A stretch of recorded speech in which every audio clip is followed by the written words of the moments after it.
Hello बच्चों, आज हम कक्षा 9 की गणित प्रश्नावली 2.4 बहुपद। प्रश्नावली का नाम है बहुपद। तो प्रश्न संख्या 1 और 2 लास्ट वीडियो में कंप्लीट कर चुके हैं बच्चों। आज हम शुरू करेंगे प्रश्न संख्या 3। ध्यान से पढ़िए और परिचय आप लोगों को इंट्रोडक्शन पूरा करा चुका हूँ। कोई दिक्कत नहीं आनी चाहिए, लेकिन फिर भी कोई डाउट हो तो आप लोग कमेंट में पूछ सकते हैं बच्चों। ओके, तो के का मान ज्ञात कीजिए जबकि निम्नलिखित स्थितियों में से प्रत्येक स्थिति में, मतलब प्रत्येक स्थिति में जो हमारे पास स्थिति दी गई है 2, 3, 4 पार्ट। ठीक है बच्चों, तो प्रत्येक स्थिति में क्या कह रहा है कि x ऋण 1 जो है क्या है, px का एक गुणनखंड है बच्चों। अगर गुणनखंड होता है तो हमारे पास जो शेषफल होता है, तो क्या होता है बच्चों, शेषफल प्रमेय से अगर हमारे पास शेषफल कितना होना चाहिए, यानी px कितना होना चाहिए, बहुपद का मान 0 होना चाहिए बच्चों। ठीक है, तो x-1 देखिए सॉल्व करते हैं हम। x-1 क्या है बच्चों, एक गुणनखंड है। तो ये गुणनखंड होता है तो ये क्या होता है बच्चों, इसको हम क्या मानते हैं, 0 मानते हैं। शेषफल प्रमेय में आप लोगों को ये चीज मैं बता चुका हूँ कि जो हमारे पास गुणनखंड होता है उसको हमेशा हम क्या मानते हैं, 0 मानते हैं बच्चों।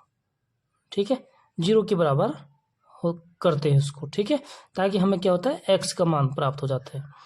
तो x का मान क्या हो जाएगा बच्चों, x बराबर 1 को हम इधर पक्षांतर कर देंगे तो इधर जाके क्या हो जाएगा, धन का 1 हो जाएगा। इधर ऋण था, उधर जाके धन हो जाएगा। ठीक है, तो x बराबर 1। देखिए बहुपद क्या दे रखा हमें, बहुपद दे रखा है x की घात 2 धन x धन k। तो अगर ये गुणनखंड है बच्चों तो हमारे पास बहुपद का क्या होना चाहिए, 0 होना चाहिए। ठीक है, तो x बराबर 1, x के स्थान पर हम 1 रख देंगे बहुपद में, तो शेषफल कितना होना चाहिए, 0 होना चाहिए। यानी कि बच्चों शेषफल प्रमेय के अनुसार क्या है, x की जगह क्या रखना, 1, तो 1 का स्क्वायर धन 1 धन k, ये किसके बराबर जो होना चाहिए बच्चों, 0 के बराबर। यानी शेषफल हमारे पास क्या होना चाहिए, 0 होता है। यदि x-1 बहुपद का गुणनखंड है तो x बराबर 1 रखने से शेषफल कितना होना चाहिए, 0 होना चाहिए, ये हमें प्रश्न के अनुसार। ठीक है बच्चों, अब देखिए आप इसको हम कैलकुलेशन करेंगे। यानी 1 का घात 2 कितना होता है, 1 को कितनी भी बार गुणा करो हमेशा 1 ही होता है बच्चों।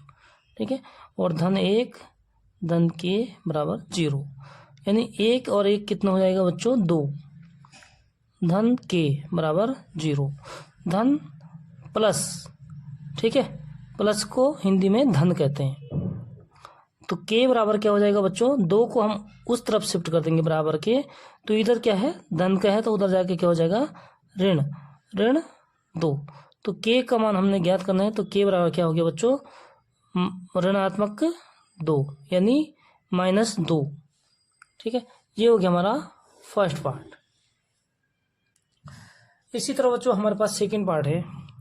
प्रत्येक स्थिति में, यानी इसके लिए भी क्या है, x ऋण 1 बराबर 0। ठीक है, हल, क्योंकि x ऋण 1 क्या है, गुणनखंड है, तो इसको हम 0 के बराबर लिखते हैं। ठीक है बच्चों, अगर ये 0 लिख दिया यानी शेषफल 0 होता है, तो इसको 0 के बराबर लिख देते हैं बच्चों। तो x बराबर क्या हो जाएगा, 1।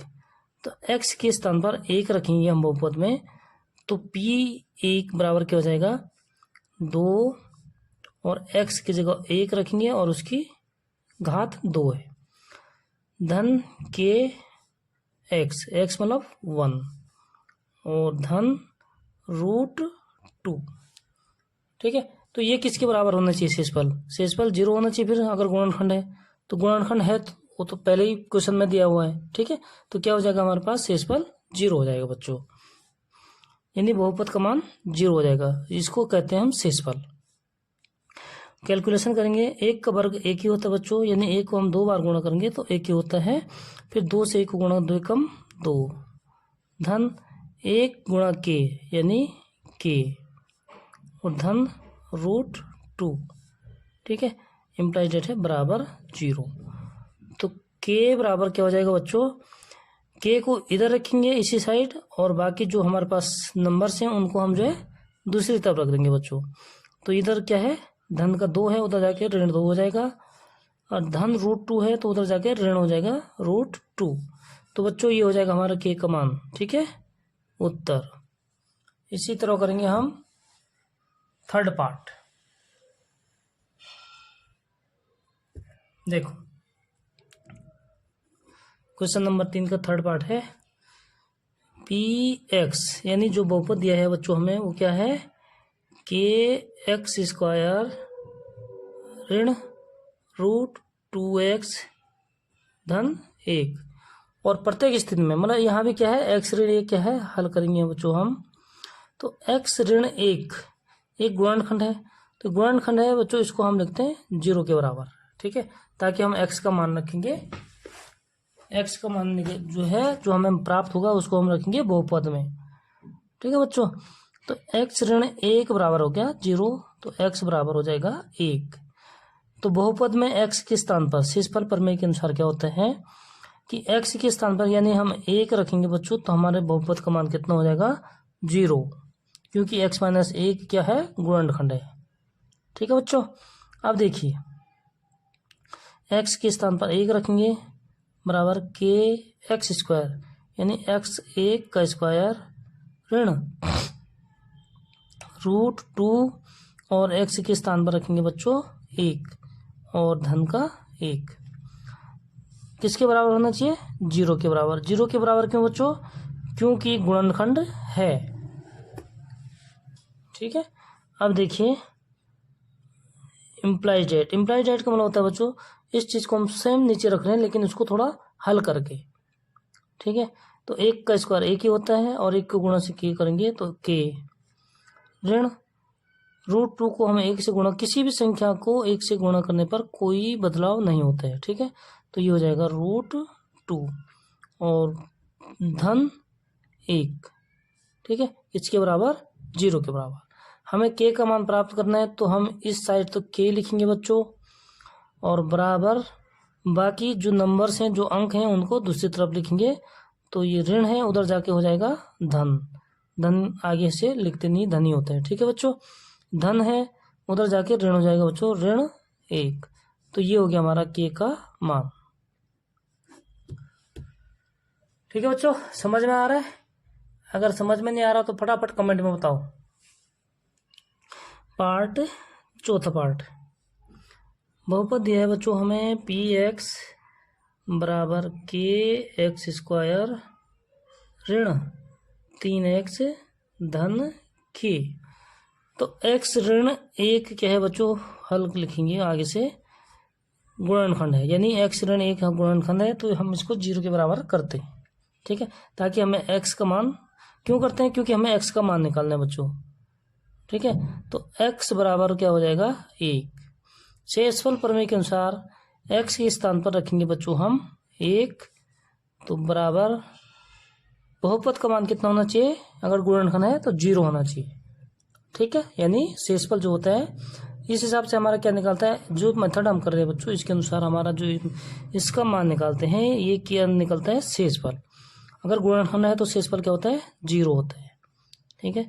के एक्स की जगह बच्चों 1 लिखेंगे, उसकी घात 2 है, 3 और गुणा 1 और धन के, किसके बराबर, 0 के बराबर, यानी के 1 का स्क्वायर 1 की घात 2 1 ही होता है, तो के ऋण 3 एकम 3 धन के बराबर 0, ठीक है। के और के कितने के हो गए बच्चों, 2 के, और बराबर 3 इधर ऋण है, बराबर के दूसरी तरफ ले जाएंगे तो उधर जाके धन हो जाएगा, ठीक है। इधर ऋणात्मक है उधर जाके क्या हो जाएगा, धनात्मक हो जाएगा बच्चों। तो हमें के का मान चाहिए इसलिए हम 2 को भी उधर ही शिफ्ट करेंगे, तो के बराबर हो जाएगा बच्चों 3/2, क्योंकि यहाँ 2 क्या है, गुणा में है और उधर जाएगा तो बट्टे में हो जाता है, ठीक है बच्चों। तो ये हो गया हमारे पास के का मान, उत्तर। बताओ कोई दिक्कत आई बच्चों? अगर वीडियो अच्छी लगे तो लाइक ज़रूर करना, अपने दोस्तों के साथ चैनल को सब्सक्राइब कीजिए और दोस्तों के साथ बच्चों शेयर कीजिए, ठीक है। इसके बाद इंग्लिश मीडियम का भी, CBSE बोर्ड का भी, टोटल हिंदी और इंग्लिश दोनों मीडियम, ठीक है, दोनों माध्यम, पूरा कोर्स कंप्लीट कर दिया जाएगा बच्चों। इसलिए फटाफट सब्सक्राइब करिए जितना जल्दी हो सके, ठीक है। प्रश्न संख्या 4, गुणनखंड कीजिए। यहाँ तक तो बच्चों हमने क्या करना था, गुणनखंड पहले ही दिया था, के का मान निकालना था। और गुणनखंड होता है तो हमारा बहुपद का मान कितना होता है, शेषफल इससे 0 होता है, यानी 0 होता है, ठीक है। ये क्वेश्चन पूरा समझ में आ गया। शुरू करते हैं प्रश्न संख्या 4। गुणनखंड कीजिए, गुणनफल ज्ञात कीजिए, ठीक है, जो भी है ज्ञात कीजिए। इसके भी अनेक पार्ट है बच्चों। पार्ट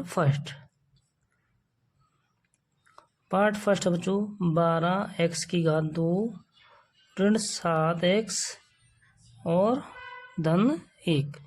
देखो बच्चों, जो हमारे पास क्या होता है, बहुपद है, बहुपद के हमने गुणनखंड करना है। तो x की जो अधिकतम घात होती है कितनी है, इसमें 2, यानी कि इसके 2 गुणनखंड होंगे। कहीं पे x की घात 3 होगा बच्चों, तो उस बहुपद के 3 गुणनखंड होते हैं, ठीक है। 2 का निकालने का मेथड मैं इसमें बताता हूँ, बाकी 3 को हम जो है अगला प्रश्न में बताएंगे बच्चों, ठीक है। देखिए x² का गुणांक क्या है इसमें 12, तो 12 और जो अचर पद है कितने बच्चों 1 गुणा 1 कितना हो गया 12। समझिए क्या करना, सबसे पहले 12x² के गुणांक और अचर पद को गुणा करके जो होता है, ठीक है बच्चों, तो 12 होता है। 12 को ऐसे 2 भाग करने हमने कि लास्ट पद क्या है हमारा प्लस का है, धन का है, धनात्मक है, तो बीच को ऐसे 2 टुकड़े करने बच्चों, जिसका गुणा करके 12 आना चाहिए और जोड़ के 7 आना चाहिए। क्योंकि जोड़ के क्यों कह रहा हूँ बच्चों, क्योंकि लास्ट में प्लस है। अगर यहाँ पे माइनस होता या ऋणात्मक होता तो हम घटा के आता, ठीक है। तो जोड़ का आना चाहिए 7 और गुणा करके बच्चों कितना 12, इसका गुणा, ठीक है। तो गुणा करके आ गया 12 और जोड़ का आना चाहिए 7। तो कौन सी संख्या होंगी, तो 7 से छोटी होंगी बच्चों अगर जोड़ का आना है, यानी 6 में 1 जोड़ेंगे 7, तो गुणा करके होगा नहीं। 5 2 5 दूनी 10 गुणा करके 10 होगा। 4 3 तो 4 3 12, 4 3 12, ठीक है। और 4 3 जोड़ेंगे तो 7, यानी 7 को हम लिखेंगे बच्चों 4 धन 3, ठीक है। तो नेक्स्ट स्टेप क्या हो जाएगा 12x⁻2 ऋण है। बाकी जिस संख्या को हमने 2 भागों में तोड़ना है, ठीक है, तो उसको ब्रैकेट में लिख देंगे 7। क्या बोला था 4 धन 3, 4 और 3 कितना था 7 होता है, और गुणा करके कितना आना चाहिए 12, यानी 4 3 12, ठीक है बच्चों। और x धन 1। अब देखिए ऋण से कोई भी अगर हमें कोष्टक खोलना होता है, ठीक है बच्चों, ऋण से अगर कोई भी कोष्टक खोलना होता है तो क्या करते हैं हम, अंदर के जितने भी साइन है सारे क्या हो जाते हैं अपोजिट हो जाते हैं, ठीक है, सारे साइन बदल देते हैं मतलब। तो ये हो गया 12x² ऋण, और x क्या है बाहर गुणा में है, यानी हम क्या करेंगे पहले x के इसको गुणा करेंगे चिन्ह सहित, चिन्ह बाहर क्या है ऋण अंदर धन, तो धन ऋण का ऋण, फिर 4 से गुणा करेंगे x को 4x, ठीक है, फिर ऋण धन का ऋण, और 3 से फिर गुणा करेंगे 3x और धन 1, ऐसे ही लिख देंगे बच्चों। समझ में आ रहा है हम लोगों के। अब देखिए सब क्या करते हैं हम, पहला 2 पद और दूसरे 2 पद, पहले 2 पद और अगले 2 पद के हम क्या करते हैं जोड़ा बना देते हैं बच्चों। अब इन दोनों का जोड़ा बनाया तो इनमें से ही देखना है उभयनिष्ठ, उभयनिष्ठ मतलब कॉमन क्या क्या है बच्चों। एक तो देखो 4 के टेबल में 12 भी आता है और 4 भी आता है, 4 के पहाड़े में 12 भी आता है बच्चों, 4 भी आता है, यानी कि 4 जो है बाहर आ जाएगा, ठीक है। और x यहाँ भी है बच्चों इस वाले में भी, तो x भी एक बाहर आ जाएगा, क्योंकि हमारे पास एक ही x जो है कॉमन है, ठीक है बच्चों। अब देखिए 4 का भाग हम 12 में देंगे तो 4 3 12, 3 बार, और x बाहर आ गया तो अंदर कितना x बचा, 1x, क्योंकि 2x है, ठीक है। 1x बाहर आ गया तो 1x अंदर बच गया। ऋण 4x, 4 का भाग 4 में कितने बार जाता है, 1 बार, और x बाहर आ गया बच्चों तो अंदर क्या बचा, केवल 1, ठीक है। अब इन दो पदों में से कौन सा कॉमन आएगा, तो कॉमन बच्चों 3x, यहाँ 3 भी नहीं है, x भी नहीं है, x भी नहीं है। तो जब ऐसी कंडीशन होती है तो ऋण तो है ही बच्चों, ठीक है। अगर ऋण कॉमन ले लेंगे तो 1 लेंगे बच्चों कॉमन, क्योंकि 1 जो है इसमें भी है, इसमें भी है, ठीक है। तो ऋण कॉमन आ गया तो अंदर के सारे साइन बदल जाते हैं, यानी ये ऋण था तो ये हो जाएगा धन 3x और ऋण 1, ठीक। अब देखिए दोनों कोष्टक के अंदर क्या होना चाहिए, हमारे पास एक जैसी संख्या होनी चाहिए। तो एक जैसी संख्या है बच्चों, तो इन दोनों में से एक जैसे को हम क्या लिख देते हैं, बाहर लिख देते हैं उठा के, 3x ऋण 1, ठीक है। और बाकी इधर क्या बचा, अगर ये बाहर आ गया कॉमन तो यहाँ क्या बचा, 4x, और यहाँ से ये कॉमन आ गया पूरा तो इधर क्या बच्चों, क्या बचा है, ऋण 1। तो ये हो गया हमारे गुणनखंड, ठीक है। अगर समझ में नहीं आए तो आप लोग एक बार इस गुणनखंड को दोबारा कर दीजिए। आप लोगों को समझ में नहीं आता है तो सेकंड पार्ट हम जो है कल शुरू करते हैं बच्चों, नेक्स्ट वीडियो में, ठीक है। ध्यान रखिए, और होमवर्क है आपके लिए सेकंड पार्ट, अगर नहीं होगा तो फिर मैं कर दूंगा बच्चों, ठीक है। सेकंड पार्ट बताता हूँ आपको क्या है। 2x की घात 2 धन 7x धन 3, यानी कि गुणा करके कितना होना चाहिए बच्चों, 2 और 3, 2 गुणा 3 कितना होता है, 6, और जोड़ का होना चाहिए बच्चों 7। जोड़ का क्यों कह रहा है, क्योंकि लास्ट में क्या है, जोड़ का है, ठीक है। तो जोड़ के 7 होना चाहिए और गुणा करके 6। तो ऐसी दो संख्या बताओ, 6 और धन 1 कितना होता है, 7, और गुणा करके 6, यानी 6 1 होगा बच्चों। और करके आप दिखाइए, फिर अब मिलता हूँ आपको वीडियो में, ठीक है। तब तक के लिए बाय बाय बच्चों।